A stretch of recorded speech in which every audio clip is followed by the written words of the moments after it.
¿Podría un solo hombre cambiar el destino de un imperio y sembrar las semillas de una venganza que sacudiría al mundo conocido? Cartago sangra, Roma avanza, pero en medio de la humillación se levanta un nombre que hará temblar a las legiones: Amílcar Barca. Forjado en las sombras de una república en ruinas, este general cartaginés no solo enfrentó a Roma en tierra y mar, la desafió con algo aún más temible: una idea que cruzaría generaciones, que pasaría de padre a hijo, que llevaría a un niño de 9 años a jurar odio eterno a Roma y lo transformaría en leyenda. Hoy vas a descubrir cómo nace un imperio, cómo se construye una venganza y por qué la muerte de Amílcar fue solo el comienzo del mayor desafío que Roma enfrentaría en toda su historia. Imagina una ciudad que se alza orgullosa sobre colinas rocosas, bañada por las aguas azules del Mediterráneo. Sus murallas, testigos de un poderío forjado en el comercio y la navegación, encierran un laberinto de calles bulliciosas donde mercaderes de todas las procedencias intercambian exóticas mercancías: el oro de África por la púrpura de Tiro, el estaño de las lejanas islas por los esclavos capturados en batalla. Esta era Cartago en el siglo III a.C., el corazón palpitante de un imperio comercial que extendía sus tentáculos por todo el mar, una joya fenicia cuyo brillo rivalizaba con el de la emergente República de Roma, al otro lado del agua, en la península itálica. Cartago no era solo un centro de comercio, era una potencia naval sin parangón, una civilización con una rica herencia cultural y religiosa, donde los dioses Baal, Hamon y Tanit eran venerados con fervor en templos imponentes. Sus naves, ágiles y veloces, dominaban las rutas marítimas, asegurando la prosperidad de la ciudad y la lealtad de sus colonias. La aristocracia cartaginesa, compuesta por ricas familias de comerciantes y terratenientes, gobernaba la ciudad a través de un complejo sistema político, eligiendo a sus líderes, los sufetas, y a sus generales, en una república que, aunque oligárquica, se enorgullecía de su estabilidad y su capacidad para generar riqueza. Pero en el horizonte, las nubes de tormenta comenzaban a acumularse. Roma, una república joven y ambiciosa, forjada en el crisol de la guerra y la disciplina militar, miraba con creciente codicia hacia el sur. Sus legiones, invictas en la península itálica, anhelaban nuevos territorios que conquistar, nuevas glorias que alcanzar. La isla de Sicilia, un granero fértil y un enclave estratégico de incalculable valor, se convirtió en el objeto de deseo de ambas potencias, una manzana de la discordia que encendería la mecha de un conflicto inevitable. Las tensiones, largo tiempo contenidas, estaban a punto de estallar en una conflagración que cambiaría el curso de la historia. En este escenario de titanes a punto de chocar, de dos mundos irreconciliables, el púnico, con su misticismo oriental y su enfoque en el comercio, y el romano, con su pragmatismo, su culto a la ley y su maquinaria de guerra implacable, un hombre estaba destinado a emerger de las sombras, un joven noble, miembro de una de las familias más antiguas y respetadas de Cartago, cuyo nombre resonaría a través de los siglos como un sinónimo de desafío y resistencia. Su nombre era Amílcar Barca, y su historia es la de un hombre que se atrevió a desafiar al destino y a enfrentarse al poder de Roma. La narrativa de este choque de civilizaciones podría comenzar con la imagen de las ruinas de Cartago, evocando la grandeza perdida de la ciudad, mientras una voz grave describe el inevitable enfrentamiento entre dos potencias que se disputaban la hegemonía del Mediterráneo. Sería la crónica de una rivalidad que trascendía lo meramente territorial, un conflicto de culturas, de dioses y de formas de entender el mundo. Y en medio de esa vorágine, la figura de Amílcar se alzaría como el catalizador de la resistencia púnica, el hombre que encarnaría el espíritu indomable de su pueblo, nacido en el seno de la aristocracia cartaginesa alrededor del año 275 a.C. Amílcar Barca pertenecía a una estirpe noble que, según la leyenda, descendía directamente de la mítica fundadora de la ciudad, la reina Dido, también conocida como Elisa. Su nombre, Amílcar, que en la lengua púnica significa hermano de Melkart o protegido por Melkart, el dios patrón de la ciudad de Tiro y una de las deidades más importantes del panteón fenicio, ya presagiaba un destino ligado a la protección y la defensa de su patria. Crecer en el corazón de un imperio comercial significaba estar rodeado de una mezcla de lujo, intriga política y una constante conciencia del poderío naval que sustentaba la prosperidad de Cartago. Aunque las fuentes antiguas, como los escritos de los historiadores romanos Polibio y Tito Livio, son escasas en detalles sobre su infancia y juventud, podemos imaginar a un joven Amílcar educado en las artes de la guerra y la estrategia, como correspondía a su linaje. Probablemente pasó sus primeros años en las academias militares de Cartago, aprendiendo a manejar la espada, a montar a caballo y, sobre todo, a navegar y a comandar una flota. La sociedad cartaginesa, a diferencia de la romana, no tenía una clase militar permanente. Sus generales eran elegidos por los magistrados, los sufetas, lo que implicaba que cualquier joven noble con ambiciones debía demostrar su valía tanto en el campo de batalla como en la arena política. Su padre, probablemente un general llamado Hanón, habría sido su primer mentor, inculcándole desde niño los valores de la disciplina, el honor y el amor por Cartago. Podemos recrear escenas de un joven Amílcar en el bullicioso puerto de la ciudad, observando con admiración los trirremes y quinquerremes que partían hacia destinos lejanos, soñando con emular las hazañas de los grandes navegantes fenicios y con alcanzar la gloria en el campo de batalla. En las calles de Cartago, entre los mercados repletos de mercancías exóticas y los templos donde se rendía culto a los dioses, ya se respiraba la tensión con Roma, y los susurros de un conflicto inminente alimentarían sin duda la imaginación y las ambiciones del joven noble. La genealogía de Amílcar, confirmada en parte por inscripciones púnicas y por los relatos de Tito Livio, lo situaba en una posición privilegiada dentro de la sociedad cartaginesa. Sin embargo, su ascenso no se debería únicamente a su origen, sino a su talento innato para el liderazgo y la estrategia militar. En una república donde la competencia entre las grandes familias aristocráticas era feroz, Amílcar tendría que demostrar con hechos que era merecedor de la confianza de sus conciudadanos y del mando de los ejércitos de Cartago. Su juventud transcurrió en un periodo de relativa paz, pero una paz precaria, una calma que precede a la tempestad. El sueño de gloria y aventuras que seguramente albergaba el joven Amílcar no tardaría en convertirse en una cruda pesadilla.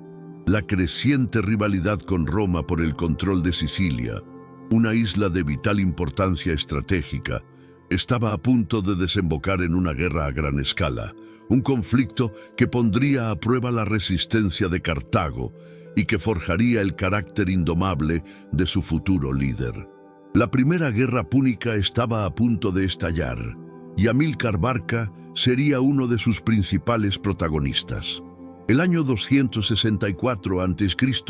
marcaría un punto de no retorno en las relaciones entre Roma y Cartago. Una disputa local en la estratégica isla de Sicilia, un territorio que ambas potencias consideraban dentro de su esfera de influencia, fue la chispa que encendió la pradera. La ciudad de Mesina, situada en el estrecho que separa la isla de la península itálica, se vio envuelta en un conflicto interno, y una de las facciones solicitó la ayuda de Cartago, mientras que la otra recurrió a Roma. La intervención romana, bajo el pretexto de proteger a Mesina de la influencia cartaginesa, fue una violación flagrante de los tratados existentes y una provocación directa a la potencia púnica. La humillación fue demasiado grande para que Cartago la ignorara.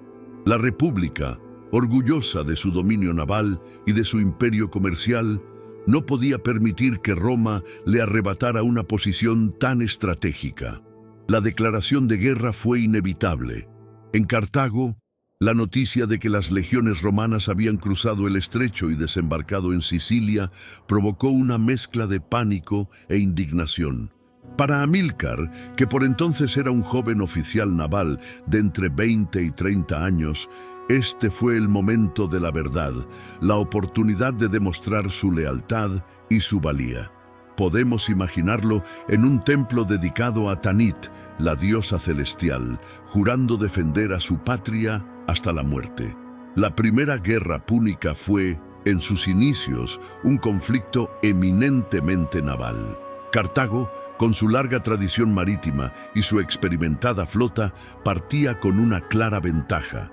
Sus naves, más ágiles y maniobrables que las pesadas galeras romanas, dominaban las aguas del Mediterráneo. Sin embargo, Roma, con su tenacidad característica, no tardó en aprender y adaptarse. Los romanos, pragmáticos y resolutivos, comprendieron que para derrotar a Cartago debían arrebatarle el control del mar. Así, se embarcaron en la construcción de una flota de guerra a una escala sin precedentes, copiando y mejorando los diseños de las naves cartaginesas capturadas. El historiador griego Polibio, una de nuestras principales fuentes para este período, detalla los primeros compases de la guerra, como el asedio de Agrigento, una importante ciudad siciliana aliada de Cartago. Aunque los cartagineses lograron infligir algunas derrotas iniciales a los romanos en el mar, la superioridad de las legiones en tierra era incontestable. La guerra se convirtió en un largo y sangriento conflicto de desgaste, con batallas tanto en tierra como en mar, y con la fortuna cambiando de bando en repetidas ocasiones. Amílcar, aunque todavía en un segundo plano, participaría activamente en estas primeras campañas, aprendiendo de los errores y aciertos de sus superiores y forjando su reputación como un comandante audaz y competente. La guerra se prolongaría durante más de 2 décadas, un periodo de tiempo en el que Amílcar pasaría de ser un joven oficial a convertirse en el líder indiscutible de las fuerzas cartaginesas. El conflicto no solo definiría su carrera militar, sino que también sembraría en su corazón un odio profundo y duradero hacia Roma, un odio que transmitiría a sus hijos y que se convertiría en el motor de la Segunda Guerra Púnica. La chispa que se encendió en Mesina se había convertido en un incendio que consumiría a toda una generación y que cambiaría para siempre el equilibrio de poder en el Mediterráneo. A medida que la Primera Guerra Púnica se prolongaba, el desgaste comenzaba a hacer mella en ambos contendientes. La flota cartaginesa, a pesar de su superioridad inicial, había sufrido una serie de derrotas significativas, como la desastrosa batalla de Milas en el 260 a.C., y donde los romanos, utilizando por primera vez el Corvus, un puente de abordaje que permitía a sus legionarios luchar cuerpo a cuerpo en las cubiertas de los barcos enemigos, lograron una victoria aplastante. La moral de las tropas cartaginesas en Sicilia estaba por los suelos, y el liderazgo en Cartago, dividido por las luchas internas entre las facciones aristocráticas, se mostraba incapaz de revertir la situación. En este momento crítico, en el año 247 a.C., los líderes de Cartago tomaron una decisión que cambiaría el curso de la guerra. Nombraron a Amílcar Barca comandante supremo de las fuerzas cartaginesas en Sicilia. Con poco más de 30 años, Amílcar heredaba un ejército desmoralizado, mal equipado y acorralado por las legiones romanas. La tarea que se le encomendaba parecía imposible. resistir el avance romano y mantener viva la llama de la resistencia púnica en la isla. Pero Amílcar no era un hombre que se amilanara ante la adversidad.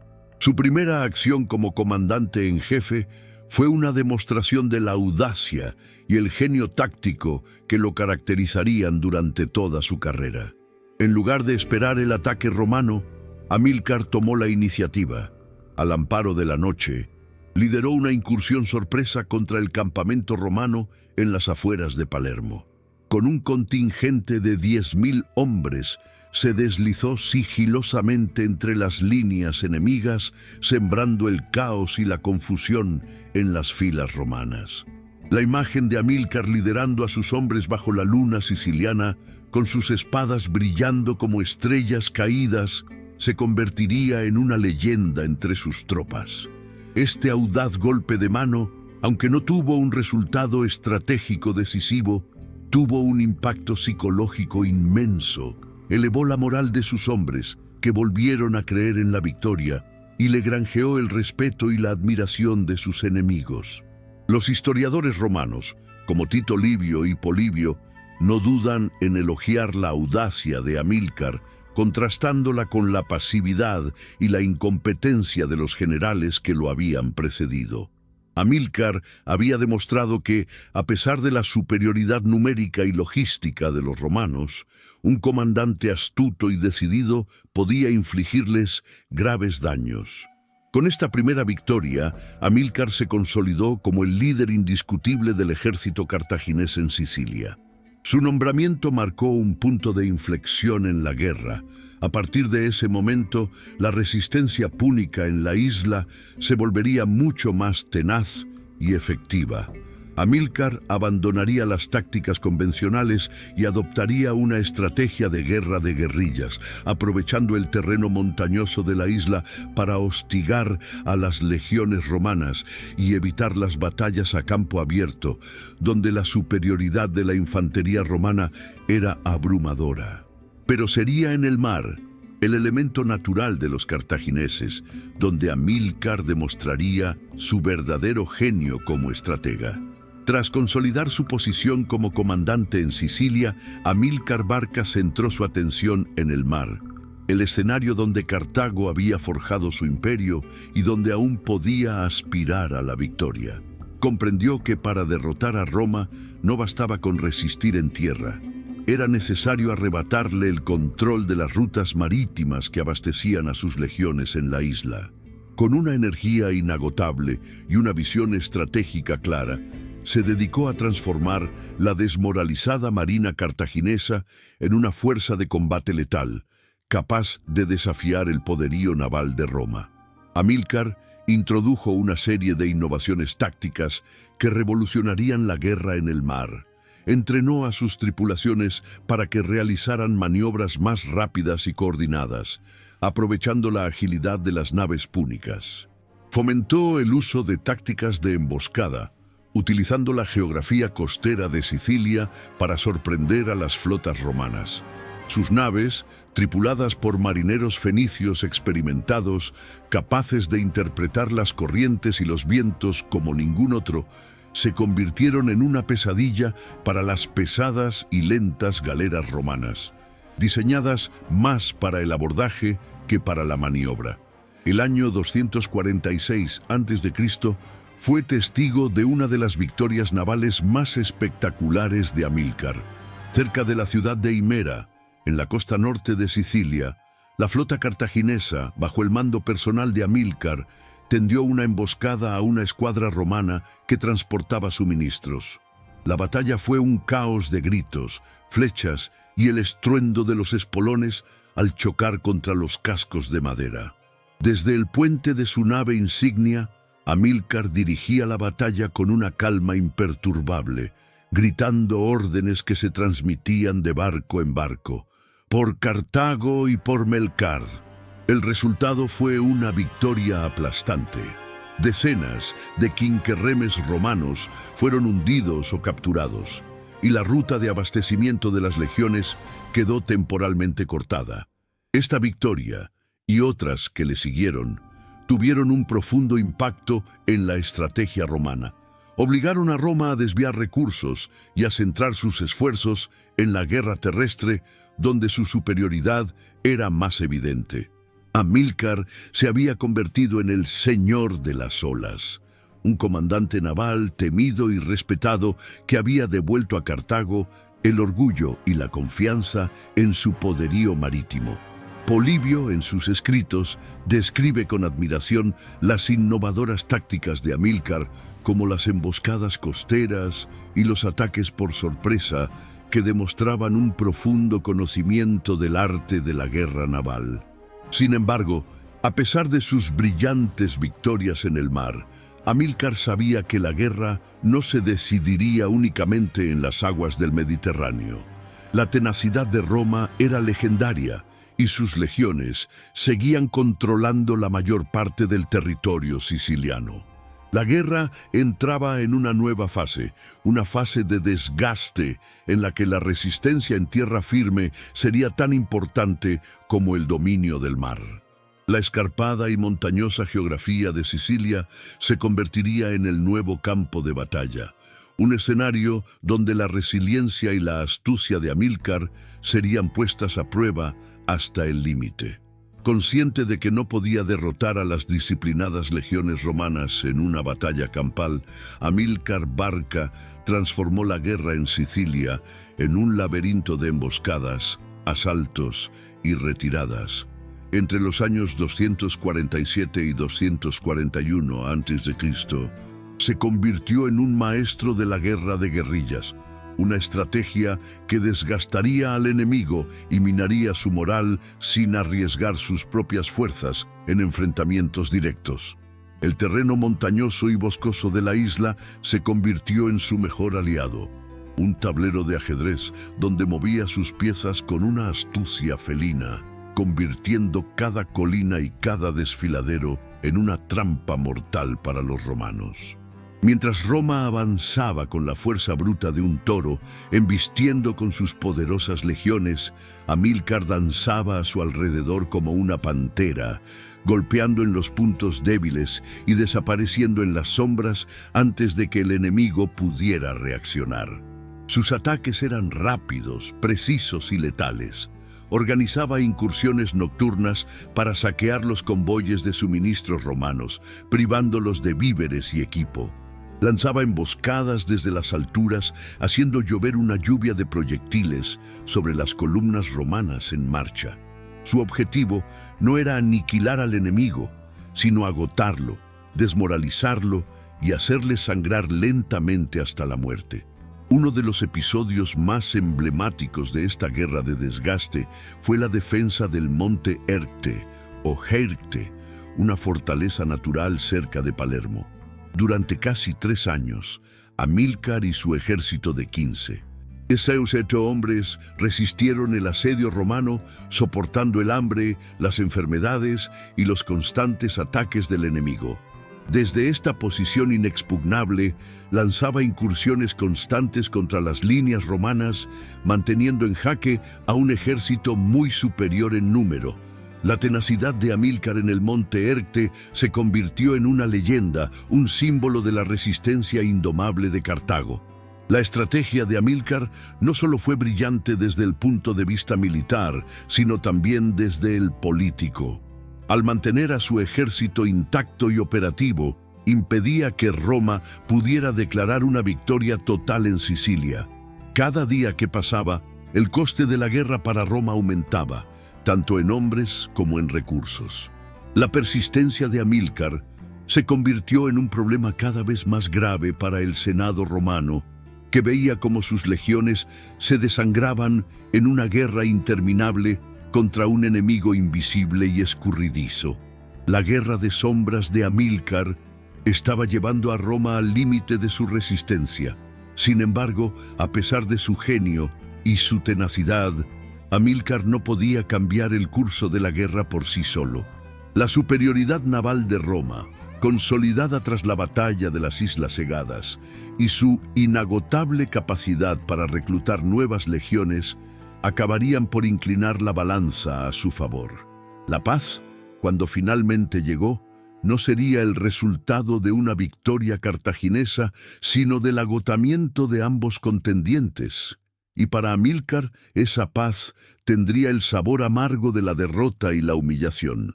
El golpe de gracia para las esperanzas de Cartago llegó en el año 241 a.C., en las aguas cercanas a las Islas Egadas, en la costa occidental de Sicilia.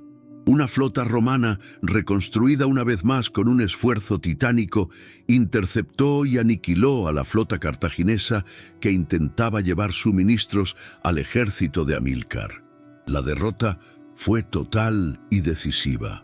Sin el control del mar, la posición de Amílcar en Sicilia era insostenible. Cartago, agotada por más de 2 décadas de guerra, no tuvo más remedio que pedir la paz. Los términos impuestos por Roma fueron draconianos, diseñados no solo para asegurar su victoria, sino para humillar a su rival y dejarlo de rodillas. Cartago se vio obligada a ceder la totalidad de Sicilia a Roma, perdiendo así su colonia más antigua y valiosa.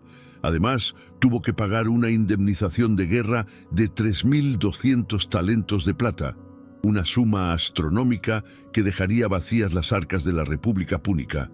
Por si fuera poco, Cartago también tuvo que entregar a todos los prisioneros de guerra sin rescate y prometer no navegar con sus naves de guerra por aguas italianas.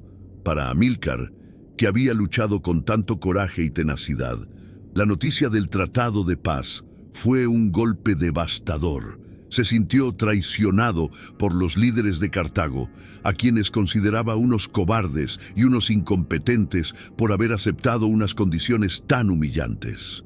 Furioso, se negó a participar en las negociaciones de paz y se retiró con su ejército a la ciudad de Lilibea, manteniendo a sus hombres unidos y leales a su persona. En una tienda sombría, mientras sus hombres maldecían la paz impuesta por Roma, Amílcar juró en silencio su venganza. Roma cosecha hoy, se dice que murmuró, pero sembrará su propia ruina. El impacto económico del tratado fue catastrófico para Cartago. La pérdida de Sicilia, una de sus principales fuentes de ingresos, y la enorme indemnización de guerra sumieron a la República en una profunda crisis financiera. El historiador Polibio relata el devastador efecto que estas medidas tuvieron en la economía cartaginesa, que se vio al borde del colapso. Esta crisis sería el caldo de cultivo para un nuevo y terrible conflicto, una guerra que estallaría en el propio corazón del imperio cartaginés. La humillación de la derrota y la dureza del Tratado de Paz sembraron en el corazón de Amílcar y de muchos otros cartagineses las semillas de un odio eterno hacia Roma.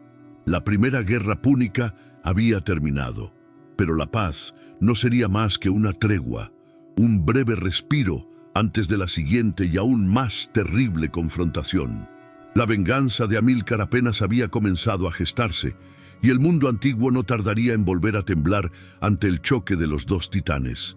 Como si la humillación de la derrota ante Roma no fuera suficiente, Cartago tuvo que enfrentarse a una nueva y terrible amenaza, esta vez surgida de sus propias filas.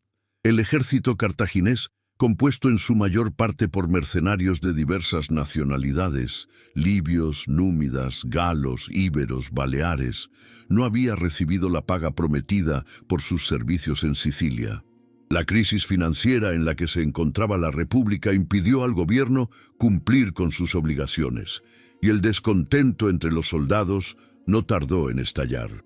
Liderados por el libio Matón y el esclavo campano Expendio, los mercenarios se rebelaron. Se apoderaron de la ciudad de Túnez, a pocos kilómetros de Cartago, y desde allí comenzaron a hostigar a la capital. La revuelta se extendió rápidamente por los territorios africanos de Cartago, donde las poblaciones locales, oprimidas por los pesados impuestos, se unieron a los rebeldes. La situación se volvió desesperada para Cartago, que se vio asediada en su propio territorio por el mismo ejército que la había defendido en Sicilia. Esta guerra, conocida como la Guerra Inexpiable o la Guerra sin Tregua, por la extrema crueldad con la que se luchó en ambos bandos, Fue uno de los conflictos más brutales de la antigüedad. Los mercenarios, movidos por la codicia y el resentimiento, cometieron todo tipo de atrocidades. Cartago, por su parte, respondió con una ferocidad similar. Fue una guerra sin cuartel, una lucha a muerte por la supervivencia. En medio de este caos, el gobierno cartaginés, impotente para sofocar la rebelión, recurrió una vez más a Amílcar Barca. A pesar de su resentimiento por la paz firmada con Roma, Amílcar aceptó el mando, consciente de que el destino de su patria estaba en juego. Se encontró al frente de un ejército reducido, compuesto por ciudadanos cartagineses y los pocos mercenarios que habían permanecido leales. Su tarea era, una vez más, casi imposible: derrotar a un enemigo muy superior en número, que conocía sus tácticas y que luchaba con la desesperación de quien no tiene nada que perder. Mientras Roma observaba desde la distancia, con una sonrisa de satisfacción, como su rival se desangraba en una guerra civil, Amílcar se preparaba para la batalla más difícil de su vida. Ya no se trataba de luchar por la gloria o por la conquista de nuevos territorios, sino por la supervivencia de Cartago.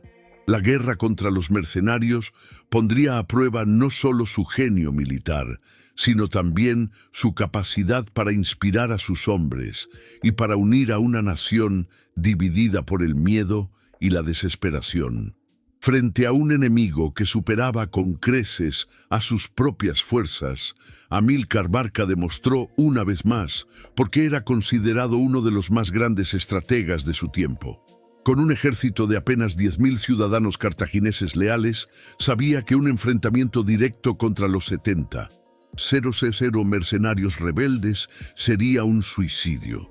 Por ello, recurrió a la astucia, la diplomacia y la guerra psicológica para dividir y debilitar al enemigo antes de asestar el golpe final. Su primera medida fue buscar alianzas. Dejando a un lado su rivalidad política, se alió con Janón el Grande, otro general cartaginés que también luchaba contra los rebeldes. Aunque sus estrategias eran a menudo contrapuestas, la gravedad de la situación los obligó a colaborar. Más importante aún fue la alianza que forjó con algunas tribus númidas, cuya caballería ligera era un arma formidable en el terreno africano. Amílcar, con su carisma y su conocimiento de la mentalidad de los pueblos norteafricanos, logró atraer a su bando a varios líderes númidas, prometiéndoles oro y tierras a cambio de su lealtad. Una vez reforzado su ejército, Amílcar inició una brillante contraofensiva. Evitando las grandes batallas, se dedicó a cortar las líneas de suministro de los rebeldes, dejándolos sin alimentos ni agua.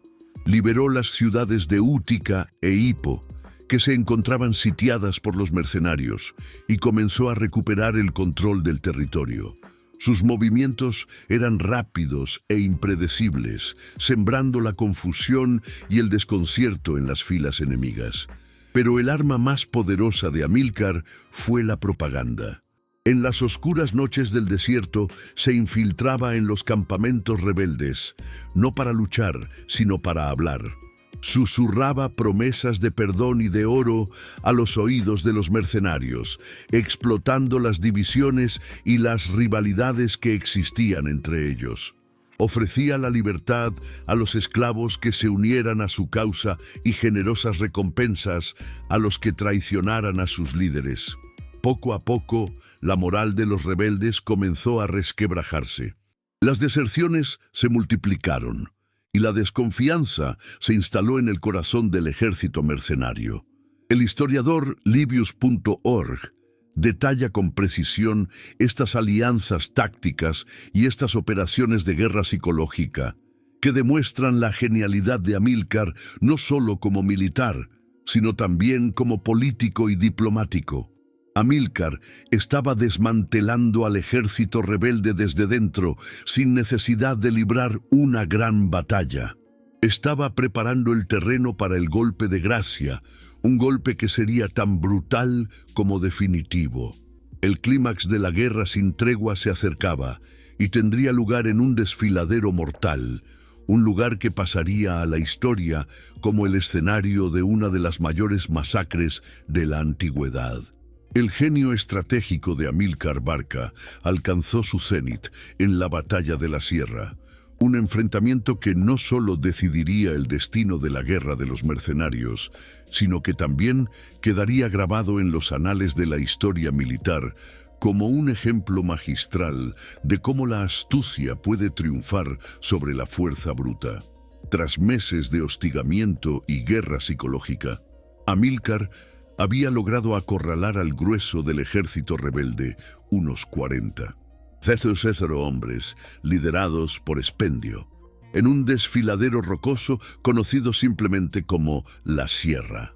El lugar era una trampa natural, un callejón sin salida del que era imposible escapar. Amílcar, con una paciencia de depredador, no se precipitó al ataque. En lugar de eso, bloqueó la única salida del desfiladero con su ejército y esperó. Los días se convirtieron en semanas, y el hambre comenzó a hacer estragos en el campamento rebelde. Los mercenarios, atrapados como ratas en una jaula, se vieron obligados a comerse primero a sus caballos, luego a sus prisioneros y finalmente a sus propios compañeros. El canibalismo, el último tabú, se convirtió en una terrible necesidad para sobrevivir. La moral de los rebeldes se derrumbó y la desesperación se apoderó de ellos. Cuando los rebeldes estaban al límite de su resistencia, Amílcar ordenó el ataque. Pero no fue una carga de infantería convencional. Desde las alturas del desfiladero, sus hombres comenzaron a arrojar rocas y a provocar avalanchas que aplastaron a cientos de mercenarios. Luego, la caballería númida cargó contra los supervivientes, sembrando el pánico y la muerte. El aire del desfiladero se llenó de gritos de agonía, mientras las piedras rodaban como si fueran el juicio implacable del dios Baal, aplastando el orgullo y la arrogancia de los traidores. La masacre fue total. Decenas de miles de mercenarios murieron en la trampa de Amílcar. Expendio, el líder de la revuelta, fue capturado vivo y como advertencia para los demás, fue crucificado a la vista de los muros de Túnez, donde Matón, el otro líder rebelde, aún resistía. La visión del cuerpo de su compañero crucificado quebró la última resistencia de Matón, que fue derrotado y capturado poco después. La guerra sin tregua, que había llevado a Cartago al borde del abismo, había terminado. La victoria de Amílcar fue total y absoluta. La batalla de la Sierra no solo salvó a Cartago de la aniquilación, sino que también consolidó la reputación de Amílcar como un genio militar sin parangón. Había derrotado a un enemigo muy superior en número, utilizando la estrategia, la paciencia y un profundo conocimiento de la psicología humana. Con la casa en orden y su prestigio en la cima, Amílcar ya no miraba hacia los problemas internos de Cartago, sino hacia el horizonte, hacia nuevos territorios que conquistar para restaurar el poder y la gloria de su patria, y su mirada se posó en la península ibérica. Con la rebelión de los mercenarios sofocada y su autoridad incontestada, Amílcar Barca se convirtió en el hombre más poderoso de Cartago. Sin embargo, sabía que la paz con Roma era frágil y que la República Púnica, debilitada y empobrecida, no estaba en condiciones de enfrentarse a un nuevo conflicto. Necesitaba una nueva fuente de recursos, una nueva base de poder desde la cual preparar su venganza. Y la encontró en la península ibérica, una tierra rica en metales preciosos y en guerreros valientes. En el año 237 a.C., Amílcar presentó su plan ante los sufetas y el Senado de Cartago. Propuso liderar una expedición a Hispania para someter a las tribus locales, explotar sus ricas minas de plata y reclutar un nuevo ejército, lejos de las intrigas políticas de la capital. El plan era audaz y arriesgado, pero la promesa de nuevas riquezas y de un renacimiento del poderío cartaginés fue suficiente para convencer a la mayoría. Con la aprobación del gobierno, Amílcar reunió a su ejército de veteranos y se preparó para zarpar. Pero esta no sería solo una expedición militar. Amílcar se llevó consigo a toda su familia, a su yerno Asdrúbal el Bello, un hábil diplomático y militar, y a sus 3 hijos varones, Aníbal, Asdrúbal y Magón, a quienes llamaba con orgullo sus cachorros de león. Quería que sus hijos crecieran en el campo de batalla, que se curtieran en el arte de la guerra y que heredaran su odio imperecedero hacia Roma. La expedición a Hispania no era solo una empresa de conquista, sino también un proyecto dinástico, la forja de un clan, el de los Barca, destinado a desafiar el poder de Roma. La flota cartaginesa partió del puerto de Cartago y en lugar de seguir la ruta costera tradicional, se adentró en el mar abierto, rumbo a las columnas de Hércules y a la antigua colonia fenicia de Gades, la actual Cádiz. Los barcos no solo transportaban guerreros y armas, sino también el fuego de la revancha, la promesa de un nuevo comienzo para Cartago. Para Amílcar, este viaje era el primer paso de un largo camino que, esperaba, lo llevaría finalmente a las puertas de Roma. Antes de zarpar, en un acto que se convertiría en leyenda, Amílcar llevó a su hijo mayor, Aníbal, que entonces tenía solo 9 años, a un templo dedicado a Melkart. Allí, frente al altar del dios, tuvo lugar una escena que marcaría para siempre el destino del joven y el de todo el mundo mediterráneo. La escena, relatada con dramatismo por los historiadores romanos Polibio y Tito Livio, se ha convertido en uno de los momentos más icónicos de la historia antigua. En la penumbra del templo, iluminado por el fuego de las antorchas, Amílcar Barca, el vencedor de la guerra de los mercenarios, el hombre que había salvado a Cartago de la aniquilación, se arrodilló junto a su hijo Aníbal, de 9 años. Puso su mano sobre la cabeza del niño y con una voz solemne que resonó entre los muros de piedra, le hizo pronunciar un juramento que sellaría su destino. «Juro que mientras viva seré enemigo de Roma», repitió el joven Aníbal con una seriedad impropia de su edad. Tito Livio añade un detalle aún más vívido. Amílcar habría hecho que su hijo sumergiera la mano en la sangre de un animal sacrificado mientras pronunciaba las palabras, un ritual que simbolizaba la naturaleza eterna e inquebrantable de su promesa. «Hijo mío», le habría dicho Amílcar, «Roma nos ha robado nuestra tierra, nuestra riqueza y nuestro honor.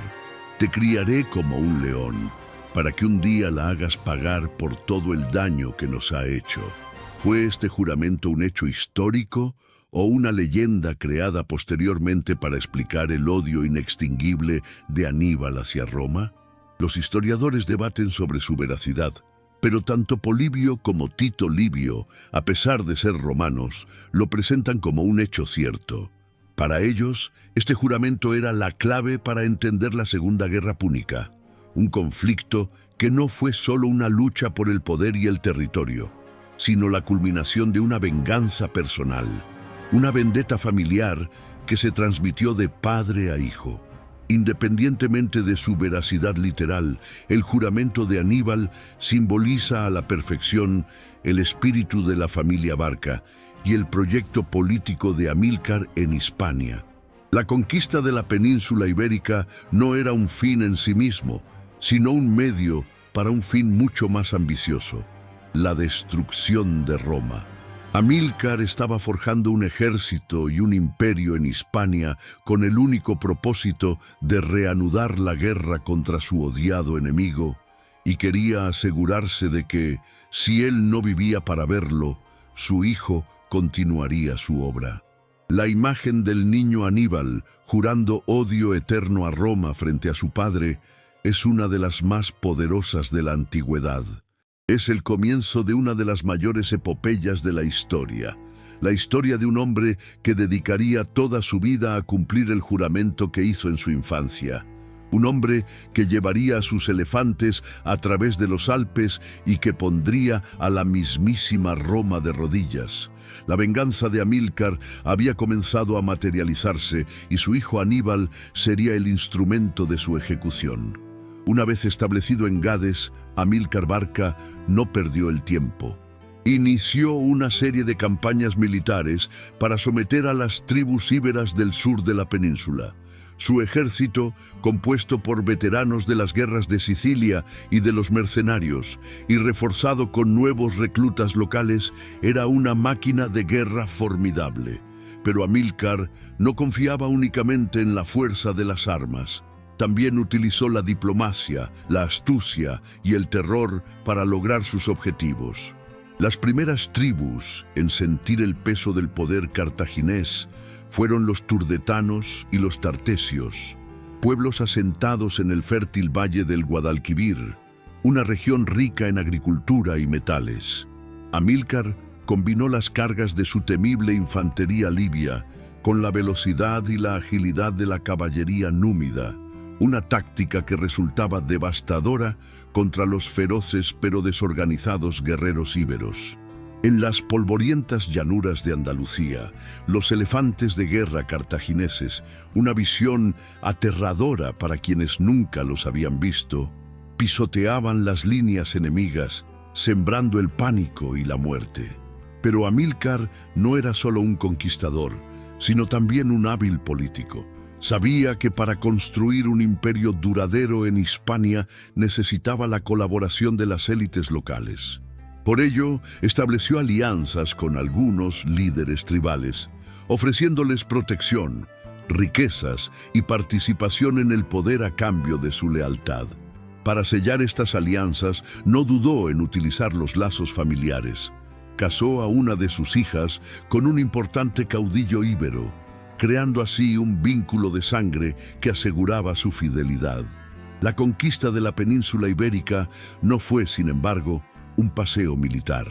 Las tribus íberas, pueblos guerreros y amantes de su independencia, ofrecieron una resistencia feroz. Amílcar tuvo que enfrentarse a emboscadas en los bosques, a asaltos a sus campamentos y a una guerra de guerrillas que le recordaba a sus campañas en Sicilia. Pero su experiencia y su genio militar le permitieron superar todos los obstáculos. Poco a poco fue extendiendo su dominio hacia el este y el norte, sometiendo a nuevas tribus y anexionando nuevos territorios. En pocos años, Amílcar había logrado crear un vasto dominio cartaginés en el sur y el este de la península ibérica. Había sentado las bases de un nuevo imperio, un imperio que proporcionaría a Cartago los recursos necesarios para volver a enfrentarse a Roma. Pero la construcción de este imperio no se basaba únicamente en las espadas y las lanzas. También se basaba en la explotación de las inmensas riquezas que escondía la tierra hispana. La conquista militar de Hispania fue solo una parte del gran proyecto de Amílcar Barca. Su objetivo no era simplemente someter a las tribus locales, sino construir un verdadero imperio, una provincia rica y próspera que sirviera como base de operaciones para la futura guerra contra Roma. Para ello, se dedicó a explotar sistemáticamente los inmensos recursos naturales de la península, especialmente sus legendarias minas de plata. Amílcar se apoderó de las ricas minas de plata de la región de Río Tinto, en la actual provincia de Huelva, y las puso a producir a un ritmo frenético. Miles de esclavos y prisioneros de guerra trabajaban día y noche en las entrañas de la tierra, extrayendo el precioso metal que financiaría el rearme de Cartago. La plata de Hispania fluyó a raudales hacia las arcas de Amílcar, permitiéndole pagar a sus mercenarios, construir nuevas naves y forjar un ejército de más de 50. 000 hombres, el más poderoso que Cartago había tenido jamás. Pero Amílcar no fue solo un explotador de recursos, sino también un fundador de ciudades. En la costa mediterránea fundó la ciudad de Acra Leuca, Cabo Blanco en griego, la actual Alicante, que se convirtió en la capital de sus dominios en Hispania y en un importante centro administrativo y comercial. Fortificó las rutas comerciales que conectaban el interior de la península con la costa, asegurando el transporte seguro de los metales y otras mercancías hacia Cartago. Mientras los esclavos cavaban en busca de tesoros bajo la tierra, Amílcar soñaba con el día en que las legiones cartaginesas, financiadas con la plata de Hispania, marcharían sobre Roma. Su visión iba más allá de la mera conquista. Quería crear una nueva Cartago en Hispania, una potencia capaz de desafiar y derrotar a su odiado enemigo.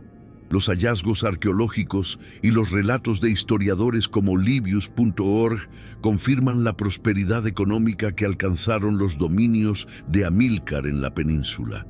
El corazón de esta visión, el motor que impulsaba este ambicioso proyecto, era su familia. Amílcar sabía que no podría completar su obra en solitario. Necesitaba herederos que continuaran su lucha, que compartieran su visión y su odio hacia Roma, y se dedicó a forjar a sus hijos a su imagen y semejanza, convirtiéndolos en los futuros líderes de su imperio. Amílcar Barca no solo fue un genio militar y un constructor de imperios, sino también un padre que educó a sus hijos para la guerra y la venganza. Sus tres hijos varones, Aníbal, Asdrúbal y Magón, a quienes llamaba con orgullo sus cachorros de león, crecieron en los campamentos militares de Hispania, rodeados de soldados, armas y el constante fragor de la batalla. Su infancia no transcurrió entre juegos y lujos, sino entre marchas forzadas, entrenamientos militares y lecciones de estrategia. Aníbal, el mayor y el más prometedor de los tres, acompañó a su padre en sus campañas desde los 9 años. Aprendió a montar a caballo, a manejar la espada y a leer mapas. Escuchó las historias de las batallas de Sicilia y de la guerra de los mercenarios de boca de su propio padre. Amílcar le enseñó a conocer al enemigo, a anticipar sus movimientos y a explotar sus debilidades. Lo educó en el arte de la diplomacia y de la guerra psicológica, las mismas armas que él había utilizado con tanto éxito. Alrededor de las fogatas nocturnas, en las largas noches de campaña, Amílcar reunía a sus hijos y les contaba historias de la grandeza perdida de Cartago y de la humillación infligida por Roma. «Sois cachorros de león», les decía, «criados para devorar a la loba romana que nos ha arrebatado nuestra gloria». Les inculcó un odio profundo y visceral hacia Roma, un odio que se convirtió en el motor de sus vidas. El historiador Polibio describe con detalle cómo Amílcar forjó una verdadera dinastía de guerreros, la familia Barca, unida por la sangre y por un objetivo común, la destrucción de Roma. Asdrúbal el Bello, yerno de Amílcar, también desempeñó un papel fundamental en la consolidación del poder de los Barca en Hispania. Mientras Amílcar se dedicaba a la conquista militar, Asdrúbal se encargaba de la diplomacia, estableciendo alianzas con las tribus locales y administrando los nuevos territorios. Juntos formaban un equipo formidable, combinando la fuerza militar con la habilidad política. La familia Barca se convirtió en una fuerza política y militar autónoma, que gobernaba en Hispania con una independencia casi total de Cartago. Tenían su propio ejército, su propia fuente de financiación y su propio proyecto político. Eran una dinastía de reyes guerreros, forjada en el campo de batalla y unida por un juramento de venganza. Pero el destino, siempre caprichoso, no permitiría que Amílcar viera culminada su obra. La muerte lo acechaba en su última campaña. En el invierno del año 229 a.C., tras casi una década de conquistas ininterrumpidas, Amílcar Barca se embarcó en la que sería su última campaña militar. Su objetivo era someter a los oretanos, una poderosa tribu que habitaba en el interior de la península, en la región de la actual La Mancha. Al frente de su ejército de 30,000 hombres, Amílcar puso sitio a la ciudad de Elice, posiblemente la actual Elche de la Sierra. La campaña contra los oretanos resultó ser más difícil de lo esperado. Los guerreros de esta tribu, conocedores del terreno y maestros de la emboscada, ofrecieron una resistencia feroz. El asedio de Elice se prolongó durante meses y el ejército cartaginés comenzó a sufrir los rigores del invierno y la escasez de suministros. Amílcar, a pesar de su experiencia, se vio envuelto en una guerra de desgaste similar a la que había librado en Sicilia. El río Júcar, que en esa época del año bajaba crecido y furioso, se convirtió en un obstáculo formidable. Las crónicas, como las de la Británica, relatan cómo Amílcar, a pesar de su edad y del cansancio acumulado tras años de guerra, lideraba personalmente las cargas, arengando a sus hombres y compartiendo con ellos las penalidades de la campaña. Su figura, a lomos de su caballo de guerra, seguía infundiendo respeto y temor a sus enemigos. La campaña contra los oretanos fue una lucha brutal y sin cuartel. Amílcar, exhausto pero indomable, se vio obligado a emplear toda su astucia y su coraje para mantener a raya a un enemigo que parecía resurgir de sus cenizas una y otra vez. El final de la campaña se acercaba, pero no sería el final que Amílcar había planeado. La gloria que había buscado durante toda su vida estaba a punto de terminar en tragedia. La última campaña de Amílcar Barca fue un reflejo de toda su vida, una lucha constante contra la adversidad, una demostración de coraje y de genio militar, pero también un presagio de su trágico final. El hombre que había desafiado a Roma y que había construido un imperio en Hispania, estaba a punto de encontrar la muerte no en el campo de batalla, a manos de un legionario romano, sino en las aguas traicioneras de un río español. El año 228 a.C. marcó el trágico final de la vida de Amílcar Barca. Durante la retirada de su ejército tras la campaña contra los oretanos, mientras cruzaba el río Júcar, Amílcar y su escolta fueron emboscados por una partida de guerreros enemigos. Las fuentes históricas, como las de Polibio y Tito Livio, difieren en los detalles, pero todas coinciden en el desenlace fatal. Algunos relatos sugieren que los oretanos lanzaron carros cargados de paja ardiendo contra la caballería cartaginesa, provocando el pánico entre los caballos y haciendo que Amílcar cayera al río, donde se ahogó arrastrado por la corriente y el peso de su armadura. Otras versiones apuntan a que Amílcar se sacrificó para salvar a sus hijos Aníbal y Asdrúbal, que también se encontraban en la batalla. Viendo que sus hijos estaban a punto de ser capturados por el enemigo, Amílcar habría atraído la atención de los perseguidores hacia sí mismo, permitiendo que sus hijos escaparan mientras él era acorralado y abatido. Sea cual sea la versión correcta, el resultado fue el mismo. El gran Amílcar Barca, el general que había hecho temblar a Roma, había muerto. El cuerpo de Amílcar fue rescatado de las aguas del río, y la noticia de su muerte provocó una profunda conmoción en el ejército cartaginés. El hombre que los había liderado a la victoria en innumerables batallas, el padre que los había cuidado y protegido, ya no estaba. Sin embargo, la muerte de Amílcar no apagó el fuego de la venganza que él mismo había encendido. Su legado, su odio hacia Roma y su sueño de verla destruida pervivirían en sus hijos. Asdrúbal el Bello, su yerno, asumió el mando del ejército y continuó la obra de su suegro, consolidando el poder cartaginés en Hispania mediante la diplomacia y la fundación de una nueva capital, Cart Hadasht, la ciudad nueva, la actual Cartagena.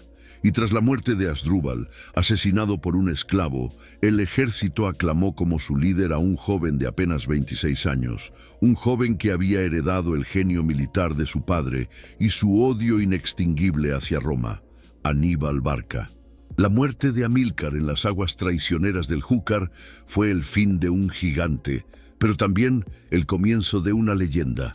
Su vida fue una epopeya de lucha, ambición y venganza. No logró ver cumplido su sueño de destruir a Roma, pero dejó tras de sí a un heredero que estaría a punto de conseguirlo. El león había muerto, pero sus cachorros estaban listos para continuar la caza. La sombra de Amílcar Barca se proyectaría sobre la Segunda Guerra Púnica, y su juramento de venganza resonaría en los campos de batalla de Italia, llevando a Roma al borde de la aniquilación.